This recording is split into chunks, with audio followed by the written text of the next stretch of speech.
Diane Foster pushed her cleaning cart down the hallway of the 15th floor, humming softly to herself. It was just past 11 on a Thursday night and the building was mostly empty. This was her favorite time to work. The quiet. The satisfaction of watching a dirty floor become spotless under her mop. The pride of knowing that when people came to work tomorrow morning, they'd walk into a clean, welcoming space. She'd been doing this job for 3 years now. 3 years of night shifts that let her be home when her daughter got back from school. 3 years of steady paychecks that paid the rent and bought groceries and slowly chipped away at the medical bills from when Riley had that bad asthma attack 2 years ago. 3 years of health insurance that covered Riley's inhalers and doctor visits. Diane knew some people looked down on janitorial work. She'd seen the way certain employees looked right through her like she was invisible, but she didn't care. There was dignity in honest work. Her mama had taught her that, and this job had given her something precious. Time with her daughter during the crucial high school years and a paycheck she could count on. Riley was a senior now, 17 years old and sharp as a tack. She wanted to be an engineer. Had the grades for it, too. Diane's entire life revolved around making sure Riley had opportunities she'd never had. Every extra shift, every penny saved, it was all for Riley's future. Tonight, Diane was working the executive floor. Glass offices, expensive furniture, that new carpet that felt thick under her feet. She took extra care up here, making sure everything was perfect. The people who worked on this floor were creating technology that changed the world. Diane might just be cleaning their offices, but she was part of it too, in her own way. That thought made her stand a little straighter. She was just finishing the conference room when she heard footsteps behind her. Heavy, deliberate footsteps. Diane turned to see Richard Preston, the new facilities manager. He'd been hired about 2 months ago, brought in to cut costs and improve efficiency, or so the rumor went. Diane had felt his eyes on her ever since. Always watching, always finding small things to criticize. The way she organized her cart. How long she spent in the bathrooms. Whether she really needed that much cleaning solution. She'd tried to stay under his radar, do her job perfectly, give him no reason to complain. But the feeling in her gut told her he was looking for reasons anyway. Diane Foster, Richard said, his voice formal and cold. A security guard stood behind him, which immediately made Diane's stomach drop. Why was security here? Yes, sir? Diane said, setting down her cleaning supplies. We need to talk about a serious matter. Someone reported seeing you take office supplies from the storage closet earlier this evening. That constitutes theft of company property. The words hit Diane like a physical blow. Theft her? I didn't take anything, she said quickly, her heart starting to race. I only got cleaning supplies. The same ones I use every night. That's not what was reported, Richard said, his arms crossed. We have a witness who saw you taking items that weren't cleaning related. Who said that? What items? I swear to you I didn't take anything. Diane could hear the desperation creeping into her voice. This couldn't be happening. Not when everything was finally stable. Not when Riley was about to apply to colleges. The witness wishes to remain anonymous, and I'm not at liberty to discuss the specific items, but the report was credible enough that we have to take action. Can we check the security cameras? Diane asked. They'll show I only took cleaning supplies. Please, just look at the footage. Richard's expression didn't change. The cameras in that area have been having technical issues. The footage isn't clear enough to be conclusive. Something about that answer felt wrong to Diane. The cameras were always working. She'd seen security review footage before when someone had accidentally broken a window, but she could see Richard had already made up his mind. This wasn't about evidence. This was about him wanting her gone. I've worked here for 3 years, Diane said, trying to keep her voice steady. I've never been late. Never missed a day. Never had a single complaint. Why would I throw all that away to steal office supplies? I don't know your motivations, Richard said, but I can't have employees who violate company policy. I'm terminating your employment effective immediately. Please hand over your badge and any company property. The world seemed to tilt under Diane's feet. Terminated. Fired. Just like that, with no real evidence, no chance to defend herself. She thought about Riley at home, probably doing homework at the kitchen table. She thought about the rent due in 2 weeks. She thought about the health insurance that would end in 30 days. Please, Diane said, and she hated how her voice cracked. Please don't do this. I need this job. My daughter needs the insurance. I didn't do anything wrong. The decision is final. Richard said, holding out his hand for her badge. Security will escort you out. Diane's hands shook as she unpinned her badge from her uniform. 3 years. 3 years of her life of showing up and doing good work, and it ended like this. Like she was a criminal. Like she was nothing. The security guard, a young guy who'd always been nice to her, looked uncomfortable. I'm sorry, Miss Foster, he said quietly. I have to walk you out. Diane nodded, unable to speak past the lump in her throat. She left her cleaning cart where it was and followed the security guard to the elevator. Richard didn't even watch them go. He was already looking at his phone, like firing someone was just another task to check off his list. The elevator ride down felt like it took forever. Diane stared at her reflection in the shiny doors. A 42-year-old woman in a janitor's uniform, with tears starting to stream down her face. When had she started crying? She couldn't even remember. The lobby was empty except for the night receptionist, who looked up in surprise as Diane walked past with the security guard. Everyone would know by tomorrow. Diane Foster got fired for theft. The whispers would spread, and it wouldn't matter that it wasn't true. The accusation alone would follow her. The security guard walked her all the way to the parking lot. For what it's worth, he said, I don't believe you stole anything. Richard's been firing people left and right since he got here, always finding reasons.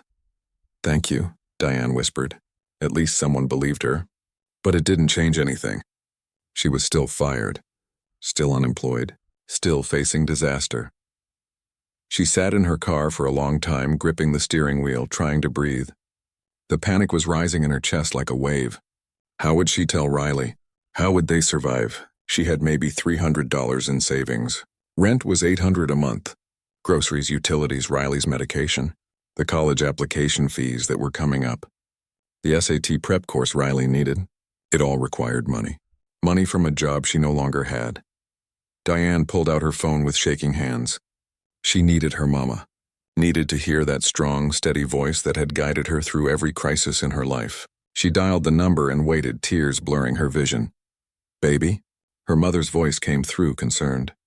It was late for Diane to be calling. What's wrong? And that's when Diane broke. The sobs came so hard she couldn't speak for a full minute. Her mother waited patiently on the other end, making soothing sounds, letting Diane cry it out. Finally, Diane managed to get the words out. Mama, I got fired. They said I stole something, but I didn't. I swear I didn't. They just fired me right there in the middle of my shift and made security walk me out like I was a criminal. And I don't know what I'm gonna do. Riley needs her medicine and we need rent and I don't have another job and I'm so scared, Mama. I'm so scared. What Diane didn't know was that she wasn't alone in that parking lot. In a window 15 floors up, a man was watching. Alexander Wright, the CEO of the company, had been working late in his office like he did most nights. He'd seen the commotion in the lobby earlier, seen a woman being escorted out by security. It had bothered him, though he couldn't say exactly why. Something had pulled him to the window just now. Some instinct he couldn't name, and he'd seen that same woman still sitting in her car, clearly in distress. Without really thinking about why, he'd grabbed his coat and headed down to the lobby. He was standing near the entrance, about to head to his car, when he heard it. A woman's voice, broken with sobs, coming from a car with a slightly open window. He should have kept walking, should have minded his own business, but something made him stop, made him listen. They said I stole office supplies, Mama, but I didn't. I just got cleaning supplies like I always do. But that new manager, he's had it out for me since he started, and now it's over. 3 years of work just gone. Alexander stood frozen. A cleaning woman, fired for theft, but claiming she didn't do it. He should walk away. This was a personnel matter. He had people to handle these things. But something in the woman's voice, the raw pain and fear, kept him rooted to the spot. I don't know how I'm going to tell Riley. The woman continued. She's been so excited about college applications. She wants to be an engineer, Mama. She's so smart. And I was finally in a position to help her with that. The job had good insurance and I was saving money, and now it's all gone. Everything I've worked for. How am I supposed to face her? Alexander felt something twist in his chest. This woman had a daughter who wanted to be an engineer, who had dreams, and those dreams were now at risk because of something that happened at his company, on his watch. The woman was talking to her mother now, and Alexander heard an older voice come through faintly on speakerphone. Strong, steady, full of love. Baby, listen to me. You didn't do anything wrong. You know who you are. You're honest. You're hardworking. You're a good mother. Don't let anyone take that from you. But what do I do? The woman asked. You hold your head up. You file for unemployment. You call HR and make a formal complaint. You document everything. And you remember that the truth always comes out eventually. It might not be tomorrow, but it comes out.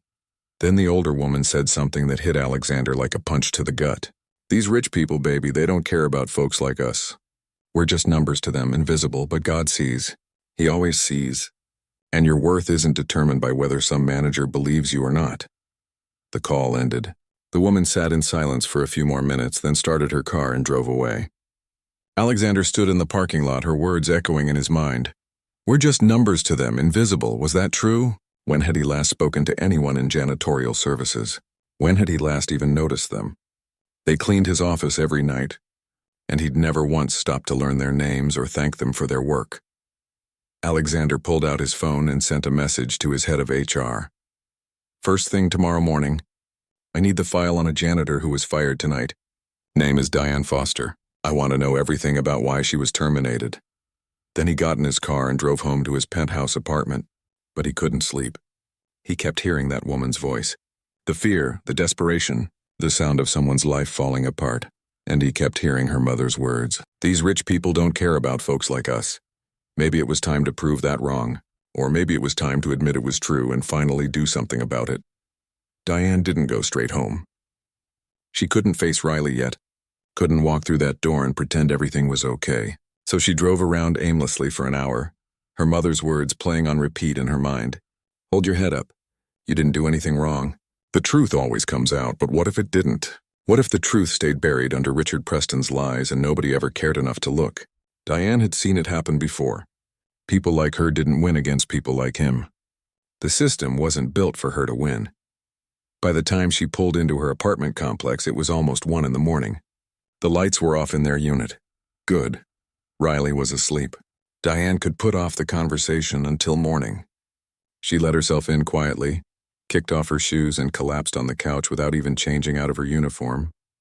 Sleep didn't come. She lay there staring at the ceiling, her mind spinning through worst-case scenarios. They'd be okay for maybe 3 weeks on what she had saved. Then what? Another cleaning job would take time to find, and without references from her last employer who would hire her. She'd heard other companies called to verify employment. What would Richard say about her? Would he tell them she was fired for theft? Around 3 a.m, Riley's door opened. Her daughter appeared in the hallway, squinting in the darkness. Mom, is that you? Why are you sleeping on the couch? Diane sat up quickly, trying to arrange her face into something that didn't look like despair. Hey, baby. Yeah, I just got home late and didn't want to wake you. Go back to bed.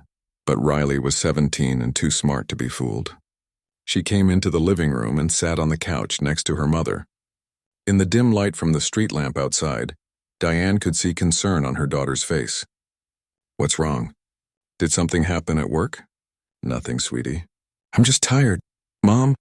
Riley's voice was firm. Don't lie to me. I can tell something's wrong. You've been crying. Diane wanted to hold it together, wanted to be strong, but looking at her daughter's worried face, she couldn't do it.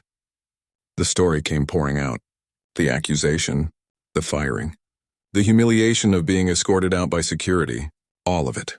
Riley listened in growing anger. By the time Diane finished, her daughter's hands were clenched into fists. That's not fair. You didn't do anything wrong. They can't just fire you without proof. They can, baby. It's an at-will state. They can fire me for any reason or no reason. But they're lying, saying you stole something when you didn't. That's slander or defamation or something. There has to be a law against that. Diane wished she had her daughter's faith in justice. Maybe, but lawyers cost money we don't have. And even if we could afford one, fighting a billion-dollar company, we'd lose, so they just get away with it? They destroy your life and face no consequences? Riley's voice was rising and Diane shushed her gently. Keep your voice down. And yes, probably. That's how the world works sometimes. It's not fair, but it's reality. Diane reached over and squeezed her daughter's hand. We'll be okay. I'll find another job. It might take a little while, but we'll figure it out. What about my college applications? The fees are due next month. Diane's heart clenched. Riley had been so excited about applying to engineering programs. She had the grades, the test scores, the drive, but application fees for multiple schools added up fast. We might have to scale back on how many schools you apply to. Focus on your top choices. She could see Riley trying not to cry, trying to be brave. I can get a job. After school, I can work retail or something. Help with bills. Absolutely not, Diane said firmly. Your job is school. Your job is getting into a good college and having the future you deserve. I'll handle this. They sat together in the darkness for a while longer, not talking, just being close. Finally, Riley went back to bed, and Diane was alone with her thoughts again. She must have fallen asleep eventually because the next thing she knew, sunlight was streaming through the windows and Riley was already gone to school, leaving a note on the kitchen table. Love you, Mom. We'll figure this out together. Diane's eyes filled with tears reading those words. She didn't deserve a daughter this good. She spent the morning doing exactly what her mother had advised, filed for unemployment online, though she knew it would be weeks before any money came through. Called the company's HR hotline and left a detailed message about her firing, about the lack of evidence, about Richard Preston's pattern of terminating older employees. She documented everything in a notebook, writing down dates, times, every detail she could remember.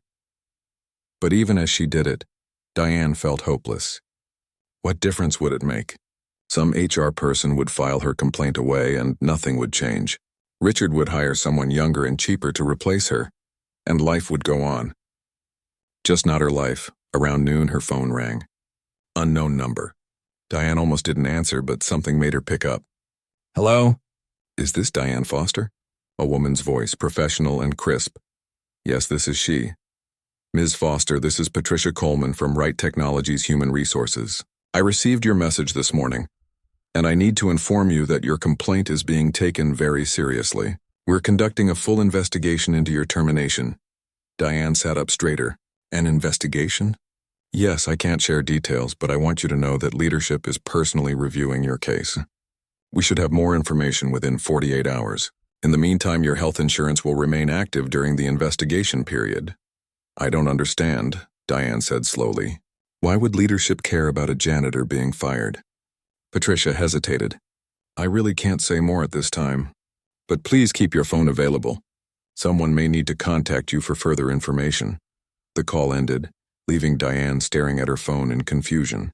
Leadership was personally reviewing her case? That didn't make sense.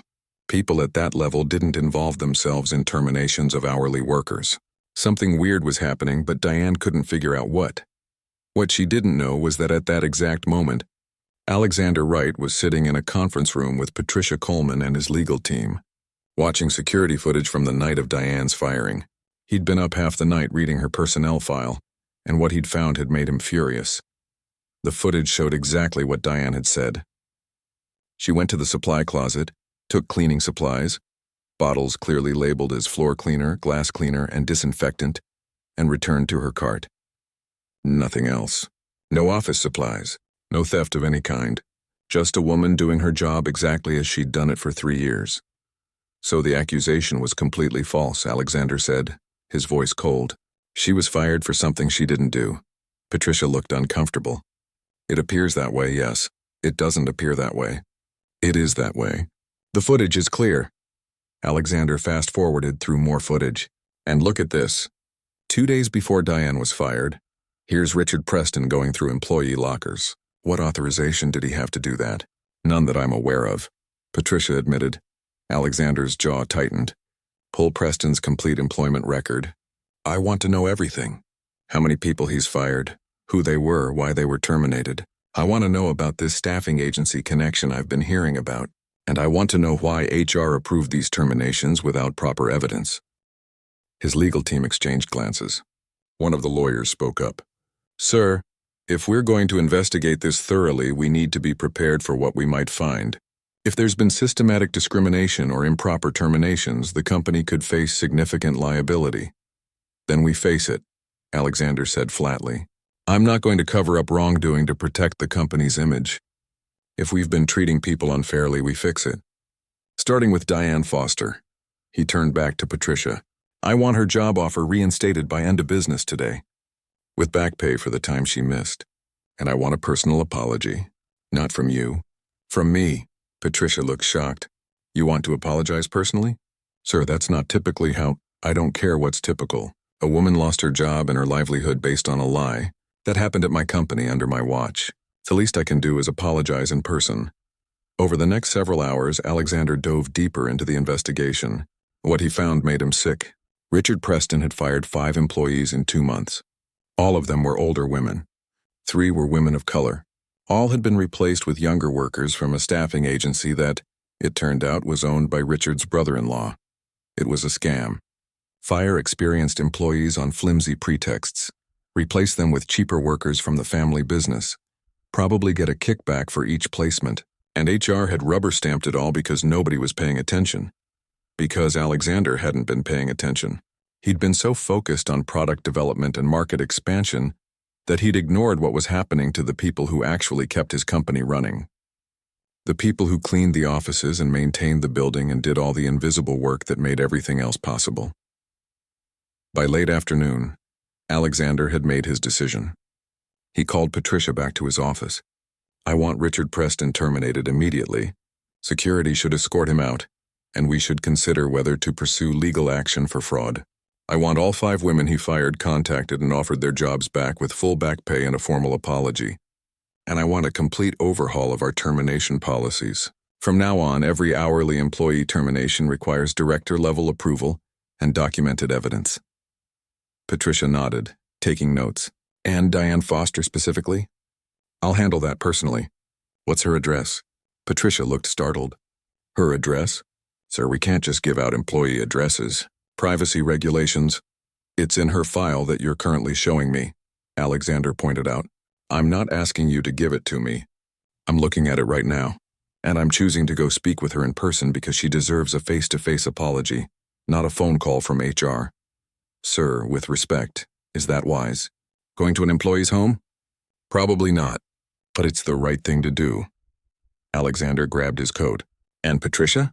Start working on a comprehensive review of all terminations in the past year, not just janitorial staff. All hourly employees. I want to know if this pattern exists anywhere else in the company. As he drove to Diane's address that evening, Alexander thought about the conversation he'd overheard in the parking lot. About Diane's daughter who wanted to be an engineer. About how this firing had potentially derailed that dream. About the fear in Diane's voice when she'd talked to her mother about not being able to afford Riley's medicine. He'd built a company worth billions, but somehow he'd created a system where hardworking people could be fired on false accusations and face financial ruin, where managers could abuse their power and nobody noticed, where the people who kept the building running were treated as disposable. That was on him. He couldn't fix the past, but he could try to fix the present, starting with one woman who'd been wronged by his company. Diane's apartment building wasn't in a bad neighborhood exactly, but it was clearly not where people with money lived. The parking lot had potholes. The building needed paint. Kids played in a small courtyard with patchy grass. It was a world away from Alexander's penthouse view of the city. He parked his car, a BMW that immediately looked out of place, and found Diane's unit number. As he climbed the external stairs to the second floor, he felt nervous. When was the last time he'd been nervous? He couldn't remember. He knocked on the door. Footsteps inside. Then the door opened and Diane Foster stood there, her eyes widening in shock as she recognized him. Alexander had been on the cover of enough business magazines that most employees knew his face. Ms. Foster, he said. I'm Alexander Wright. May I come in? I need to talk to you about what happened last night. Diane stood frozen for a moment, probably trying to process why the CEO of her former company was standing at her door. Then she stepped back and let him in. A teenage girl appeared from a bedroom, and Alexander knew instantly this was Riley. She had her mother's eyes, but a fierce expression that suggested she didn't trust him at all. This was going to be harder than he'd thought. But it was exactly what he deserved. Alexander sat at Diane's small kitchen table feeling completely out of place. The apartment was clean but worn. Furniture that had seen better days but was well cared for. Photos of Riley at various ages covering one wall. A stack of college brochures on the counter. This was a home filled with love even if it wasn't filled with money. Diane sat across from him, her hands folded tightly on the table. Riley stood in the doorway, arms crossed, looking at Alexander like he was an enemy who'd invaded their space. Which he supposed he was. I reviewed the security footage from Thursday night. Alexander started. You were telling the truth. You took cleaning supplies, nothing else. The theft accusation was completely false. Your termination was unjustified, and I'm here to apologize and offer you your job back. Diane stared at him, not speaking.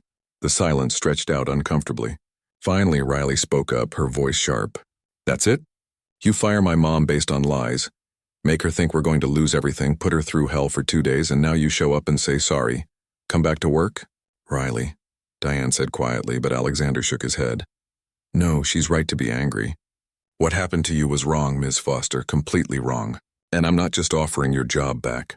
I'm offering you a promotion to facilities supervisor with a significant raise, plus back pay for the time you missed. And I'm personally covering Riley's college application costs as a small way to make up for what you've been through. He expected relief. Gratitude, maybe. Instead, Diane's eyes filled with tears, but they weren't happy tears. Her voice shook when she spoke. Do you know what you did to me? Alexander started to answer, but she kept talking, the words pouring out. Not just the firing. That was your manager. But the whole system that let it happen. That's on you. I worked at your company for 3 years. 3 years of showing up every night, doing good work, being proud of what I did. And in 5 minutes, all of that meant nothing. I was treated like a criminal. Walked out by security, made to feel worthless. She wiped her eyes with the back of her hand. Do you know what this week has been like? Trying to explain to my daughter what happened. Lying awake at night terrified about how we'd pay rent. Feeling humiliated every time I thought about how I was fired. The shame of calling my 70-year-old mother and asking if she could help us with money she doesn't have. Riley moved to stand behind her mother, her hand on Diane's shoulder. United front against the billionaire who'd hurt them. You want to give me my job back and throw money at the problem? Diane continued. But that doesn't fix what you let happen. It doesn't give me back my dignity. It doesn't erase the message your company sent, that people like me don't matter. That we're so unimportant you don't even bother to check if accusations against us are true before destroying our lives. The words hit Alexander harder than any business setback ever had. You're absolutely right. And I don't have a good excuse. I built a company focused on innovation and growth, and I forgot about the people who make it possible. I let managers like Richard Preston operate without oversight. I let myself become so distant from operations that I didn't see what was happening. My mom is the best person I know, Riley said, her voice fierce. She works harder than anyone. She taught me about integrity and dignity and treating everyone with respect. And your company treated her like garbage because people like your manager think they can. Because nobody was watching. Because nobody cared enough about a janitor to check if the accusation was even true. Alexander looked at Riley, seeing the hurt and anger in her young face. You're right. Both of you are right about all of it. And I can't undo what happened. I can only tell you I'm sorry and that I'm making changes to ensure it doesn't happen to anyone else. He told them about the investigation. About discovering Richard Preston's pattern of firing older employees and women of color. About the staffing agency scam. About how Richard had been terminated that morning. And how the company was considering legal action against him. About the other women who'd been wrongly fired and were being contacted with job offers. But those are corporate solutions, Alexander admitted. They don't fix what happened to you personally. They don't give you back that week of fear and pain. I don't know how to fix that, Miss Foster.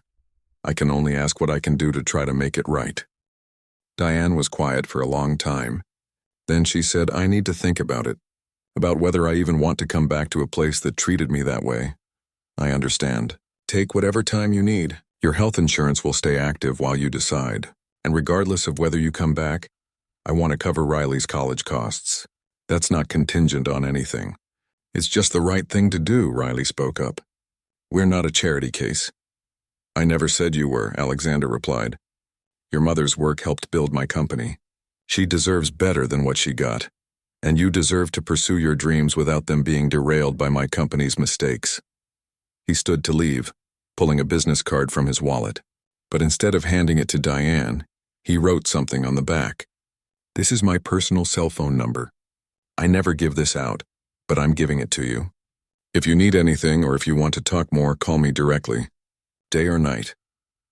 After he left, Riley Diane sat at the kitchen table holding his business card, trying to process what had just happened. The CEO of a billion-dollar company had come to her apartment to apologize, had admitted his company was wrong, had offered her not just her job back but a promotion. Riley sat down next to her. "What are you going to do?" "I don't know, baby. Part of me wants to tell him where he can put his job offer, but part of me knows we need the money. And the insurance. We'll figure something else out," Riley said firmly. "You don't have to go back there." But Diane was thinking about what her mother had said, about how people rarely get real apologies, about how change only happens when people are willing to be part of it. If she walked away, what changed for the next person? But if she went back, if she took that supervisor position, maybe she could make sure this never happened again. Maybe her experience could matter in a bigger way. Over the next few days, Diane talked to everyone she trusted. Her mother, friends from church, even some former co-workers who'd been surprised and upset when they heard about her firing. Everyone had opinions, but the decision had to be hers. Meanwhile, Alexander was living up to his promises. Patricia called Diane with updates on the investigation. They'd found evidence of systematic discrimination in Richard Preston's hiring and firing practices. The company was settling with all the affected employees. New policies were being drafted requiring multiple levels of approval for terminations. Mandatory training on bias and fair treatment was being implemented company-wide. But more than that, Alexander himself called Diane. Not through an assistant. He called personally to check in, to ask if she needed anything, to update her on changes being made. Their conversations were awkward at first, but gradually became easier. He asked her questions about her experience, what it was like working nights, how employees at her level were treated, what problems she saw that management didn't. And he actually listened to her answers, took notes, asked follow-up questions. "Why do you care?" Diane asked during one call. "You're a billionaire CEO. You could just write me a check and move on. Why are you spending time on this?" Alexander was quiet for a moment. "Because I heard you crying in your car the night you were fired. I was heading to my own car, and I heard you on the phone with your mother. I heard you say you were scared, that you didn't know how to tell your daughter, that you'd worked so hard to give her opportunities and it was all falling apart." Diane felt her face grow hot. He'd heard that? Her most vulnerable moment? "You were eavesdropping on my private conversation?" "Not intentionally, but yes, I heard it. And it changed something in me, made me realize that I'd built a company where people could be destroyed and I didn't even notice, where someone could lose everything because I wasn't paying attention. That's not who I want to be. That's not the company I want to build."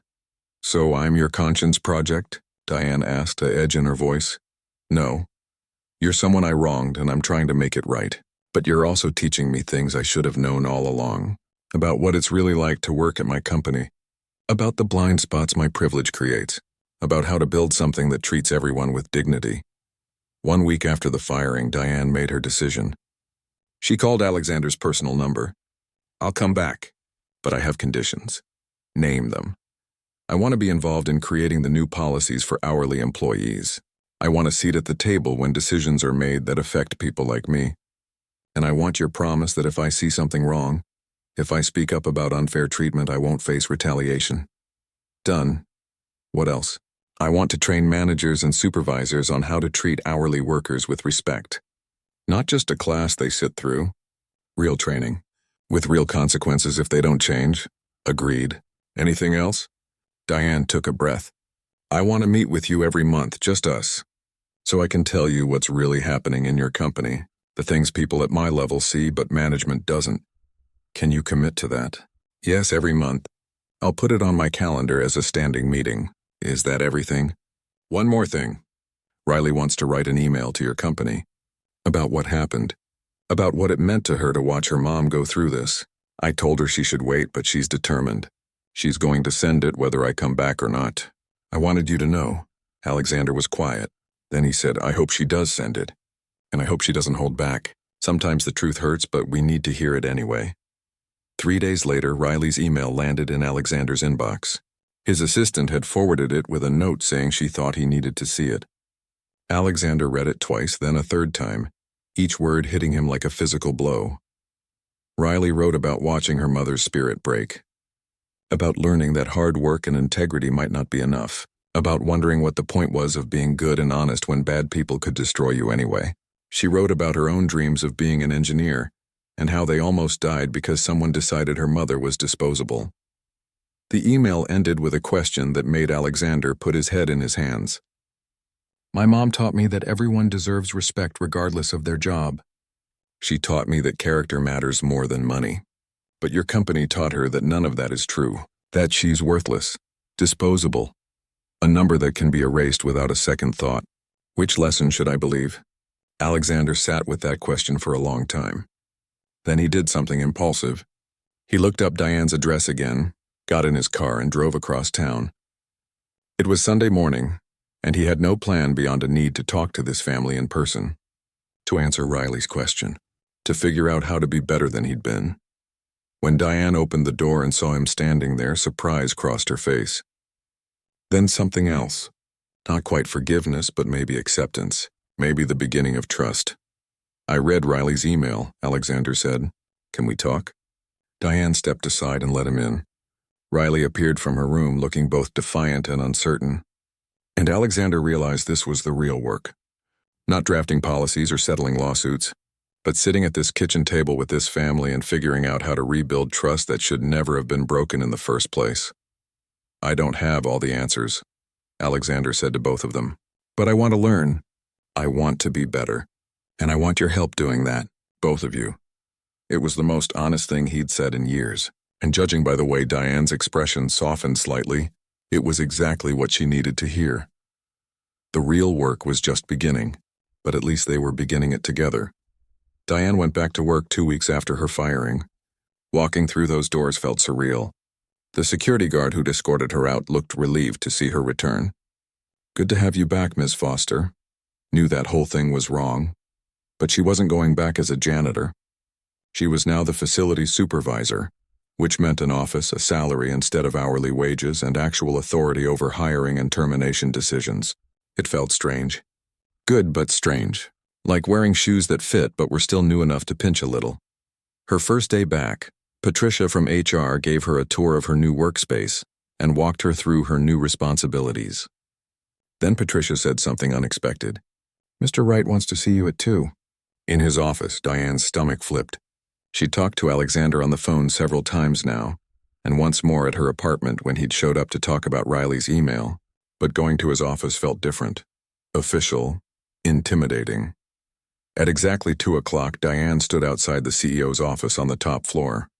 Floor-to-ceiling windows overlooking the city, art that probably cost more than her entire year's salary. Everything screaming power and wealth. She almost turned around and left, but Alexander's assistant saw her and smiled warmly.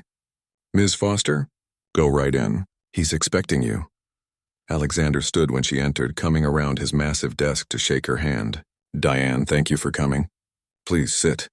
He gestured to a seating area with comfortable chairs, not the formal desk setup. Small thing, but it helped Diane relax a fraction. How was your first day back? Overwhelming, Diane admitted.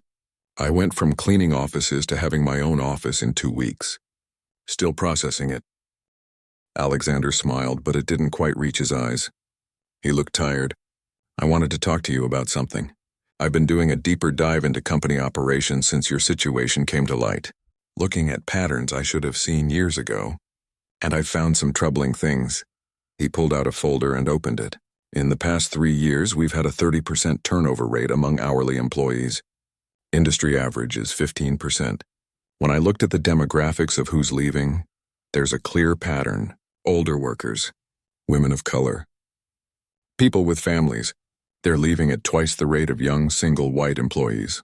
Diane wasn't surprised. She'd seen people come and go. Good workers who left because of how they were treated, not because they couldn't do the job. Okay, what does that have to do with me? I want you to help me figure out why, and more importantly, how to fix it.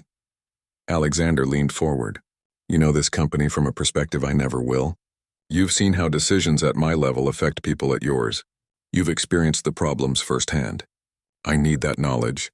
I need your truth even when it's uncomfortable for me to hear. You really want me to tell you everything that's wrong with your company? Diane asked skeptically. Yes, that's exactly what I want, and I want you to help me fix it. Not by yourself, obviously, but as part of the solution. He paused. Diane, I've been thinking a lot about what your mom said, about how rich people don't care about folks like you, about how you're invisible to us. And she's right. I made you invisible. I made all the hourly employees invisible by not paying attention, not caring about your experiences, not making sure the systems were fair. He stood and walked to the window, looking out at the city.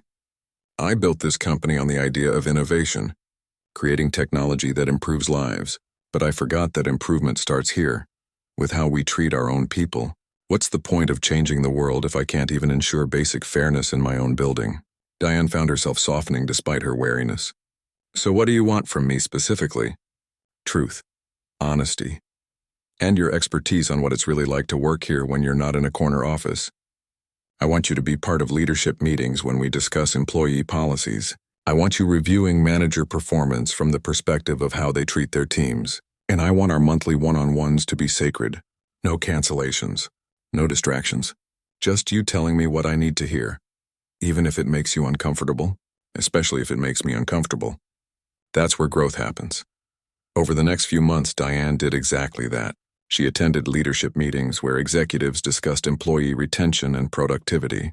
At first, she mostly listened, overwhelmed by the corporate speak and business jargon. But gradually, she found her voice. When a VP suggested cutting benefits to reduce costs, Diane spoke up. Those benefits are why people work here instead of somewhere else. Cut them and you'll lose your best workers. The ones who can find jobs anywhere. You'll be left with people who have no choice but to stay, and they'll resent you for it. That's not a recipe for productivity. The room went silent. The VP looked annoyed. But Alexander nodded. Diane's right. Table the benefits discussion. Find cost savings somewhere else. When HR proposed a new attendance policy with strict penalties for tardiness, Diane pointed out that hourly employees often relied on public transportation. One delayed bus means they're late. Are you going to punish people for things outside their control? Because that's how you create resentment and distrust.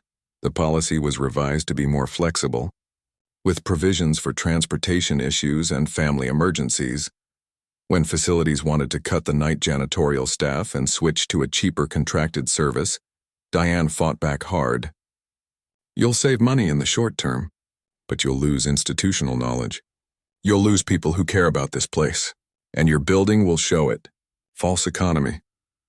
The idea was dropped. Slowly, Diane became known as the voice of hourly employees, the person who spoke truth to power. Some executives appreciated it. Others resented her. But Alexander backed her every time, which gave her the protection to keep speaking up. Their monthly one-on-ones became sacred time. Alexander blocked off 2 hours every month and they'd sit in his office and talk. Really talk. About what was happening on the ground floor, literally and figuratively, about problems Diane was seeing, about employees who were struggling, about managers who were doing great or terrible. During one of these meetings, about 4 months after Diane's return, Alexander asked her something unexpected. Do you think I'm a good person? Diane was caught off guard. What kind of question is that? An honest one. I've been thinking about it a lot. I built a billion-dollar company. I employ thousands of people. I create technology that helps people. But I let a system exist where you could be fired unjustly and I didn't even notice. Where employees were discriminated against and I was too distant to see it. So I'm asking, do you think I'm good? Diane thought carefully before answering. I think you're a person who made mistakes. Who benefited from a system without questioning it. Who let success blind you to problems right in front of you. But I also think you're trying to be better. And maybe that's what matters. Not whether you're good, but whether you're willing to do the hard work of being better. Alexander was quiet for a long moment. That's generous of you, given what I put you through. I'm not being generous. I'm being honest. You hurt me. Your company's system hurt me. But you didn't ignore it when it was brought to your attention. You could have. You could have paid me off and moved on. Instead, you're actually trying to change things. That counts for something. But is it enough?